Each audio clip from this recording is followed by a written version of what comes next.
Welcome to Talir. This is a place called Bud. This is budding forth for a new life, and we are Capuchins working for the renewal of the society and the church. Bienvenue au Talir Capuchin Online Ministries. Aujourd'hui, ce 11 avril 2021, dimanche de la Divine Miséricorde, nous sommes très heureux de partager l'homélie du révérend frère Nitya, ordre des frères mineurs capucins. Chers frères et sœurs, aujourd'hui, le dimanche après Pâques est le dimanche de la Divine Miséricorde. La Divine Miséricorde est une dévotion à Jésus-Christ associée aux apparitions de Jésus à Sainte Faustine Kowalska. L'image vénérée fait référence au journal de Sainte Faustine qu'il a décrit comme la miséricorde aimante de Dieu aux yeux de tous les hommes, en particulier des pécheurs. Sainte Faustine a rapporté un certain nombre d'apparitions pendant l'extase religieuse qu'elle a écrite dans son journal de 1934 à 1938. Les deux thèmes principaux de la dévotion sont la confiance en la bonté infinie du Christ et la miséricorde envers les autres, agissant comme un conduit pour l'amour de Dieu.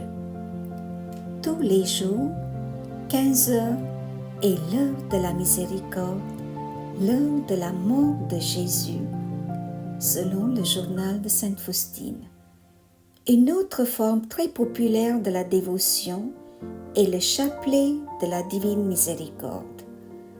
Le principal objectif de la dévotion à la Divine Miséricorde est l'amour miséricordieux de Dieu et le désir de laisser cet amour et cette miséricorde couler à travers son propre cœur vers ceux qui en ont besoin.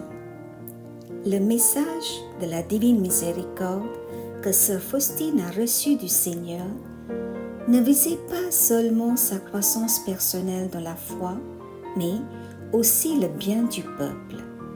Il est important de se rappeler que ce message de la Divine Miséricorde, révélé à Sainte Faustine et à notre génération actuelle, n'est pas nouveau. C'est un rappel puissant de qui est et a été Dieu depuis le commencement. Cette vérité que Dieu est amour et miséricorde dans sa nature lui-même nous est donnée par notre foi judéo-chrétienne et l'auto-révélation de Dieu. Le voile qui a caché le mystère de Dieu depuis l'éternité a été levé par Dieu lui-même. La divine miséricorde dans l'histoire. Dans l'Ancien Testament, le peuple portait toujours la présence de Dieu avec lui sous la forme du tabernacle. Le tabernacle contenait les 10 commandements, la verge d'Aaron et quelques particules de manne. Tout cela était l'expression de l'immense miséricorde de Dieu qui a sauvé les Israélites, qui les a nourris quand ils avaient faim et qui les a guidés dans leur voyage. Au centre du sommet du tabernacle, il y avait un espace qui s'appelait le siège de la miséricorde.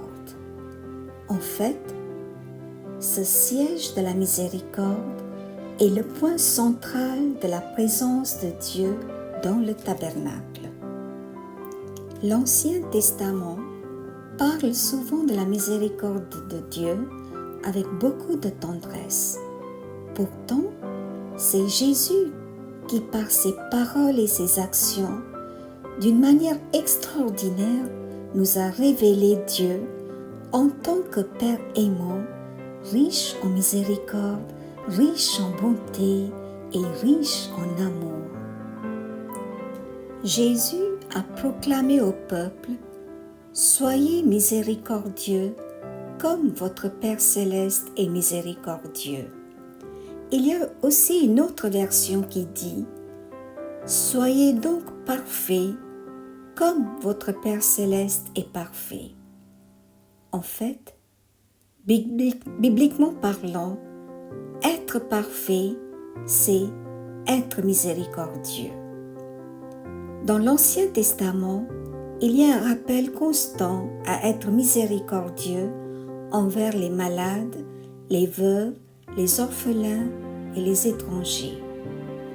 Leur statut n'a pas beaucoup changé jusqu'à l'époque de Jésus. Ils ont été poussés en marge de la société.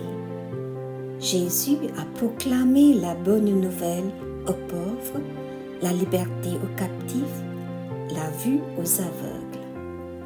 Tout cela était l'expression de sa miséricorde.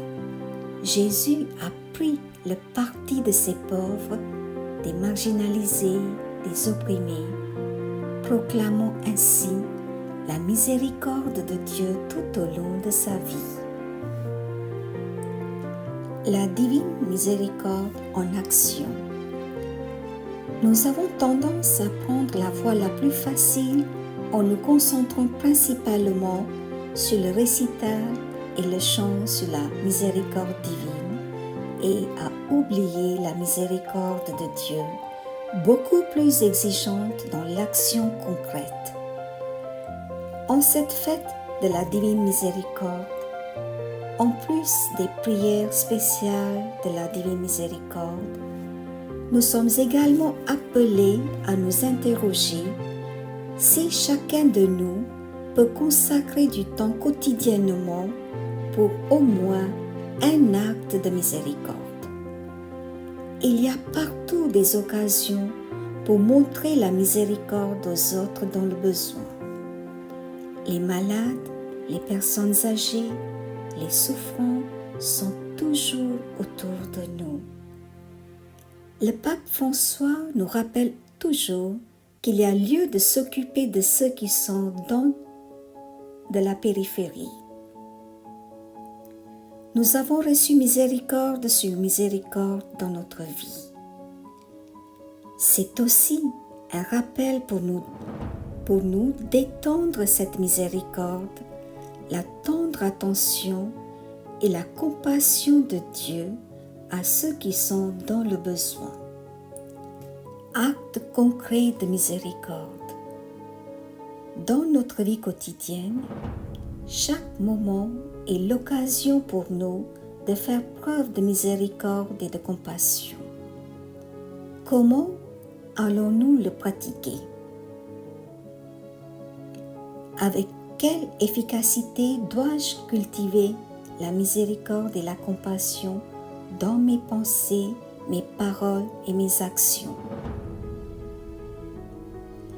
Qu'est-ce qui m'empêche d'être miséricordieux? Qui me vient immédiatement à l'esprit quand je pense aux personnes négligées et marginalisées? Et comment puis-je être miséricordieux et généreux envers cette personne qui le mérite de ma part? Amen. Bien chers sœurs et frères en Christ, nous continuons à prier la prière de 5 minutes tous les vendredis pendant 5 minutes de 20h à 20h05. Pendant ce temps, priez d'abord pour vos intentions personnelles. Deuxièmement, souvenez-vous de 2 ou 3 personnes qui viennent dans votre esprit et priez pour elles pendant une semaine. Troisièmement, vous pouvez les appeler plus tard pour les rassurer et les soutenir. Prions pour les intentions suivantes. Confions-les au Seigneur par l'intercession de la Sainte Vierge Marie. Seigneur, nous prions pour tous ceux qui écoutent ce message. Que ta main de bénédiction et de protection soit sur nous. Prions pour la guérison de la petite Maïka de 7 ans qui a subi une grosse intervention. Nous te confions, Seigneur, toutes les personnes atteintes du Covid-19 et tous ceux qui sont hospitalisés. Confions au Seigneur toutes nos épreuves et difficultés dues à la situation du Covid-19. Prions pour les malades, les personnes âgées et les souffrants. Prions pour les marginalisés, les opprimés et les affamés. Prions pour la guérison de Madame Marcel, âgée de 83 ans. Confions au Seigneur nos aînés, tous nos malades, ceux qui souffrent d'Alzheimer, de Parkinson, de cancer et d'une lourde pathologie.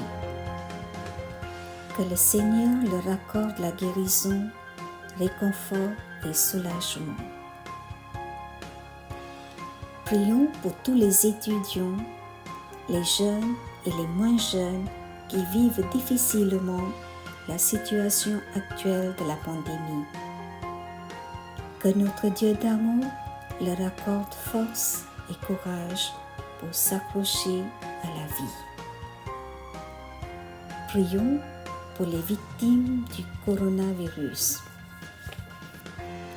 Prions pour le repos de l'âme de Madame Gérardine Gérard, décédée le 6 avril en France à l'âge de 54 ans. Prions pour le repos de l'âme de Madame Céline, décédée aux États-Unis le 9 avril. Prions pour tous les fidèles défunts de cette semaine et pour les âmes du purgatoire.